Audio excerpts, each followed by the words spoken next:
Welcome to HDiiTV. You're now rocking with your boy.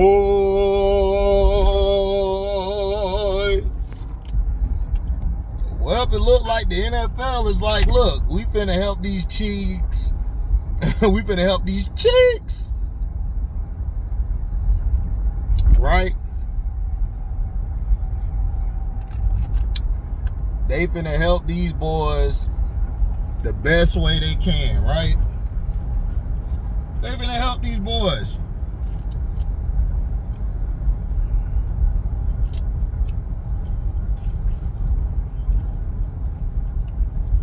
They are going to try to guarantee the they're gonna try to guarantee the win.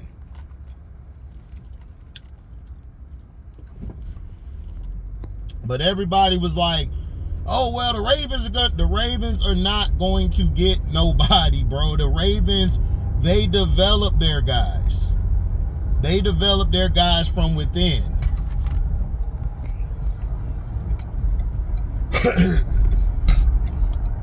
Listen, if Dallas wouldn't have done what they did and curb King Henry would have been a Dallas Cowboy this year. So these guys were able to finagle Kareem Hunt, who the Browns let go, which would have helped Deshaun Watson tremendously.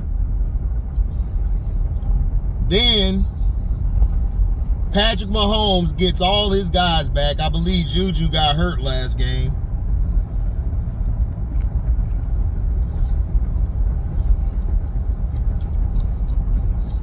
He got hurt. Now,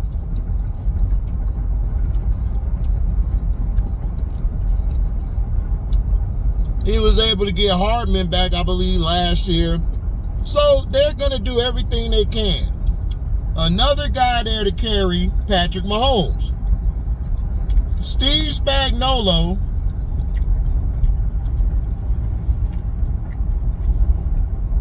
and the running game and the playmakers have been carrying Patrick Mahomes.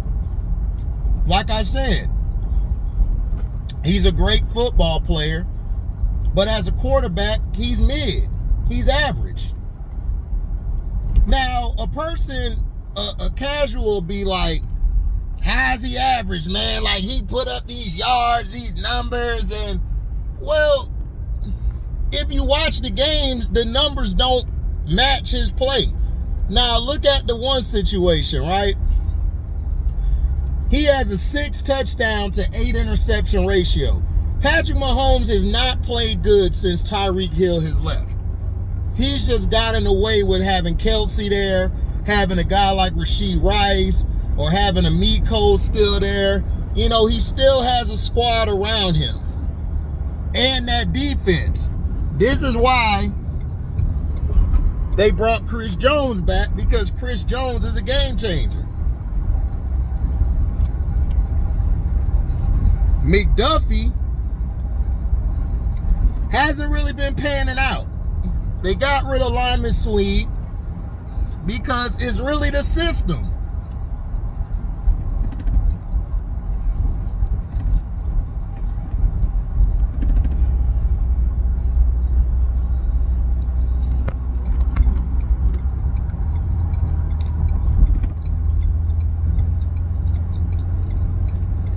It's really the system.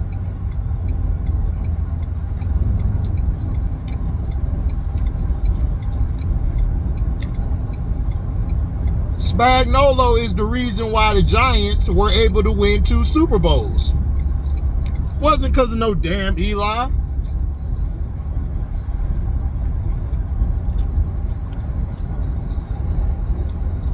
You know, it's like, come on. We got to stop being enamored with numbers and look at the context of the numbers.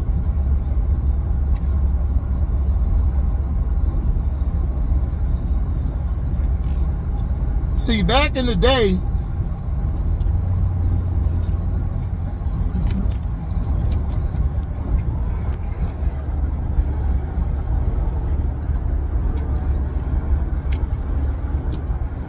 Back in the day, they used to judge you off of wins and losses. Today, everything is about analytics, about the statistical categories. You know, all this stuff.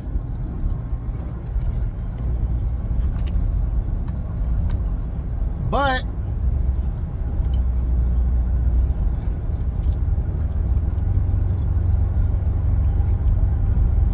if you were putting up huge stats and you had no impact to winning, you never got rewarded.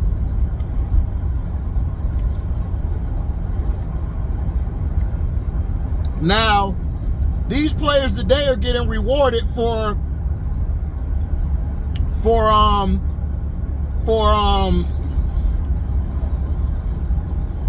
what the guzzler would say, empty calories.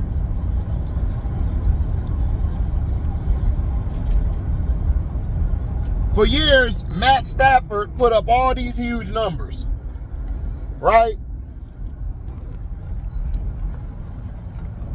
Put up all these huge numbers.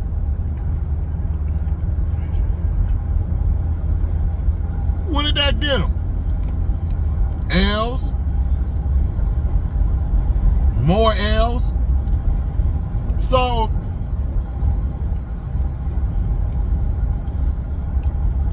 the impact is seen on what plays you make. Patrick Mahomes makes a lot of plays outside of the pocket. He's probably the best backyard football player I've ever seen. The best backyard football player I've ever seen. But if we're talking about quarterback, like that lane behind white girl last year, I need my quarterback to be more quarterbacky. Patrick Mahomes ain't it.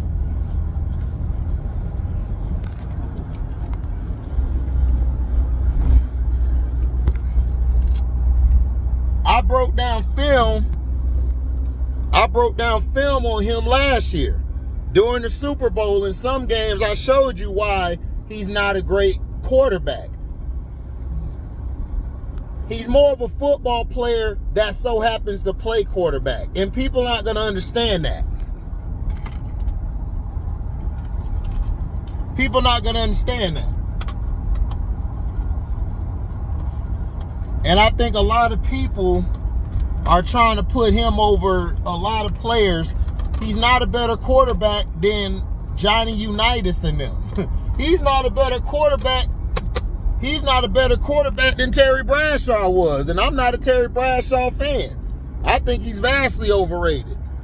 But you know how it goes. You know how it goes. So the move to get DeAndre Hopkins is cool. Like the Chiefs are looking to let them three-peat. So that'll be 4 chips by Patrick Mahomes. They're trying to put him in the conversation with Brady so bad. And I keep trying to tell people, I don't judge a player off of his championships. Championships is a team effort. You cannot win a championship by yourself. And I have to explain this to a lot of Jordan fans who try to say he the greatest because he's 6-0. And then I'd be like, well, Bill Russell was 11-2.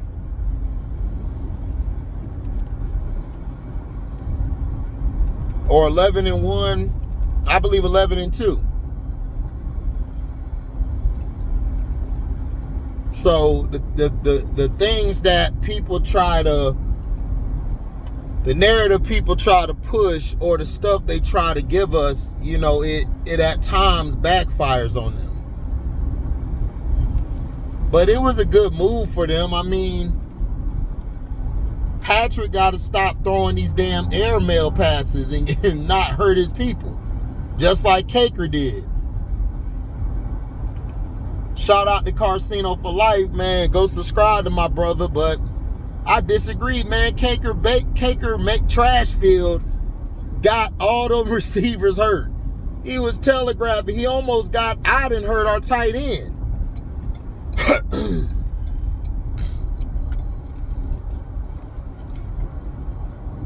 If you're a quarterback, you can't be telegraphing your passes. You got to put them in a position where it protects the receiver as well as the receiver has room to make a football play to get upfield. And a lot of these quarterbacks don't do that well. Lamar does. Lamar's probably the best pocket passer in the league. Seriously. And then you would go Jared Goff. Goff is probably the second best pocket passer in the league.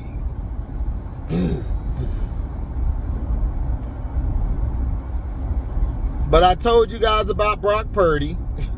Told you that dude is overrated. That's why Kyle Shanahan was cussing his ass out. Because everybody coming down on Kyle Shanahan like, bruh, maybe if you would have actually developed Trey Lance and took your time with him, you could have had another quarterback in case this goes south. But nobody thinks no more. Everybody be like, well, we got to trade him. We got to get him out of here. He did the same dumb shit that Bill Belichick did when Belichick let go Cam and went with Mac Jones. Mac Jones was not ready yet. He should have let Mac Jones sit for a year, maybe 2. I would have let him sit as long as he could. But he was so wanting to prove that I can make my own Tom Brady. No, you can't. Tom Brady got something that, you know, a lot of people don't have. Bowels and heart. Now, all to say this, the Chiefs, are they contending? Yes, the Chiefs most likely will three-peat this year. Could the Ravens beat them? Yeah, if Todd Monken don't call these bullshit and actually runs the ball. And not give up on the run after you only got 2 yards or 3. Come back to the run. It's okay to go passing, but then it's cool to go back to running the ball. It's okay. It's not. You're not going to go to football jail. I promise you ain't going to football jail. Now, Michelle Beadle is another one who's a character who I don't want to hear nothing from. Listen, you got your career was manufactured. How did you get your job with the Spurs, your internship? How are you able to go and be a reporter after that when you didn't really have experience? Also, aren't you an immigrant? Aren't you from another country? You weren't born in America. You couldn't even speak English when you were a kid, right? Right? And YouTube, do not block my page. These are factual. You can look this up. It is public information that she was born in Italy. Her parents moved to Roanoke, Texas. So don't even try it. Don't try it. Because you guys will be trying to mess up somebody's dollar sign for speaking the truth. You're calling Bronny James. Now listen, LeBron James ain't in my top 100. I done told y'all that. Everybody knows this. He's not in my top 100 at all. He's not. I've already told you this. Now, if you're talking about athlete, I got him top 15 as far as athletics, because we never seen really a guy that big just do what he does. Like, the closest we've seen was Sean Kemp in transition at that size, booming on people, and Sean Kemp was about 6'10". But LeBron is more like, you know, he's transition. I see where Sino was saying that he compares to Kemp, but Kemp had post moves. Kemp could play the half court when it was time to play. So that's why I don't put him with Sean Kemp, because Sean Kemp was a baller. If not for him getting overweight in Cleveland, Sean Kemp probably would have been in my top 15. If not for that break which he just turned into Jabba the Hutt. Oh, oh, oh, oh. Pizza. Oh, oh, oh, oh. Pepperoni. Oh, oh, oh. That's what Sean Kemp was looking like. I'm like, damn. Sean Kemp, what the hell? Did you eat? Did you eat the whole buffet? Did you eat the place? That nigga was big. But Michelle Beadle, yo crack ass, I'm so sick and tired of you. I'm not a LeBron fan. I told you, he's not in my top 100. I don't agree with this Bronny James bullshit. But for you to call the kettle black, you can't do that. You got put in your position because of your father. Your father is Bob Beadle. And he was, I think, president or something, CFO or CEO or on the board or something. He was a part of Valero. He was running Valero, which of course is a fuel company, I believe, that's with that's out of, I think, San Antonio. Yeah, it's out of San Antonio, a fuel-based company. And your daddy put you in position. That's how you got the job. It even says that publicly. It even says that publicly that you got the job, that you got the job because your daddy helped you. So for you to call out Bronny James, what are you talking about? Are you sick in the membrane? Insane in the membrane. Insane in the brain. That's Beadle. Like, what the hell wrong? Like, I couldn't stand Beadle back in the day. Cause she has some of the worst takes I've ever seen or heard of in history. And then she tries to act like it's so smart and it's not. And then she's surrounded by brothers, the black men. And then of course, you know, she couldn't speak English growing up, her and her mother. That's why they were so close. She had to learn how to speak English and her mother taught her. I mean, yeah, her mother and her learned together. They both learned together how to speak English because they were speaking Italian. If that's, I don't think they were speaking Italian. I think Italian. I think they speak. I think Italians speak Spanish. I think they speak Spanish and other languages. I gotta look it up. If you in the comment section, write down the language of Italy. Like, what language do they speak? But she's from Italy. Doesn't say what city she's from because that's intended for that to happen. Because they don't want you to go really digging into what she came from. Because it might not be cool. But if I find out any more information, I put it on the Patreon. But for you to call out manufactured, you're a hypocrite. Your career was manufactured. Your career was manufactured because you didn't know what to do. You was just sitting around the house chilling. Your daddy had to be like, man, you got to get a job or you got to get out there. I know some people. I'll put you over here. Made you an intern with the Spurs. Then you became a full-time sideline reporter. You see how this stuff works? If somebody sees you, they put you in position and they see how you are. So then if they know, it's not about your, it's not about your talent. It's about how much ass you kiss or how much control you can get put on you and how much you can handle that control. Now, the ones that are talented, they get different tropes. Like if they're talented, then they would have them sign certain deals which could help them or either push them to a certain level. And then they would throw stuff in their face to see how far they're willing to go with their career, how far they're willing to go to certain places. Like if you see Glorilla said that she don't really hang with industry people. And she, of course, says that she's in love with God. She's all this and that. You know, they tried to groom her, but they couldn't. Glorilla is her own person.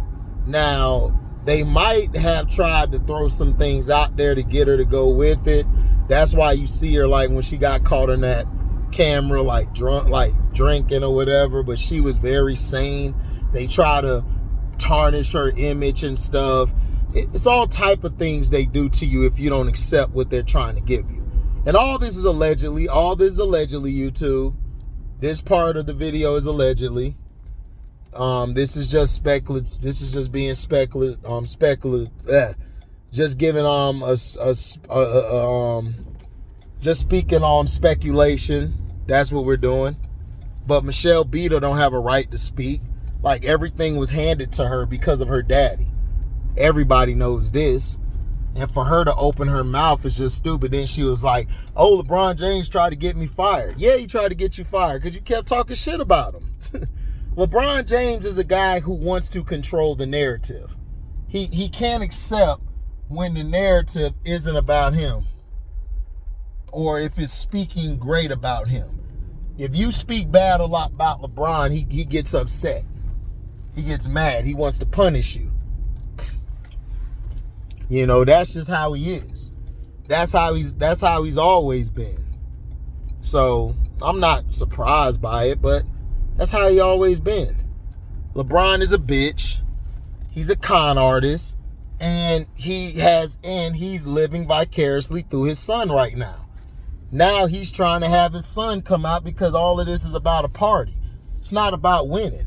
And then JJ Redneck gonna come out talking about, well, I was told, like, we're gonna take our time. Like, we're not looking to win a championship. And why would you fire Darvin Ham? Oh, I know why. Because I know why. Because it fits the narrative that you can get the dumbass Laker fans to follow. We're trying to win a championship, but at the same time, we want to give you the dog and pony show. Whatever. Thank y'all for listening, man. Make sure you like, comment, subscribe, share this. Hit that notification bell to select all to receive upcoming notifications. Now, if you guys love what you hear, donate to the page. Go to the description box. Hit that link to the Cashapp to donate whatever your heart's desire. You guys can also Cash at me on Zelle. You guys can also super chat when we go live or premiere video, or hell, even after the video's over, you guys can leave a super thanks. So shout out to my boy Lobo, L0B0 Beach. Shout out to my boy Pocketful of Dinero Beats. Shout out to my big brother, the best on YouTube, Carcino for life, man. Make sure y'all go subscribe to my brother. He drops nothing but content, real shit. Shout out to Scrub Zero, Flawless Victory. Shout out to Jag. I don't think it's Jags no more. Jose, let me know in the comment section what the name of your page is so I can give people the right page. So I think it's Sports Talk with Jose. Shout out to my auntie, man. My two of my aunties. Love both of them. Love them to death. Auntie Cess with Cess Talk Sports. I'm going to be on there most likely Sunday. I'm going to hit her up. I'm going to come and talk to her so we can get on that Sunday. And shout out to Everybody Loves Juju, man. That's my dog, too. Auntie Juju. Funny as hell, but got a great spirit. Shout out to my other dog, MJ Lover, Mr. Daddy Long Dong himself. Pause.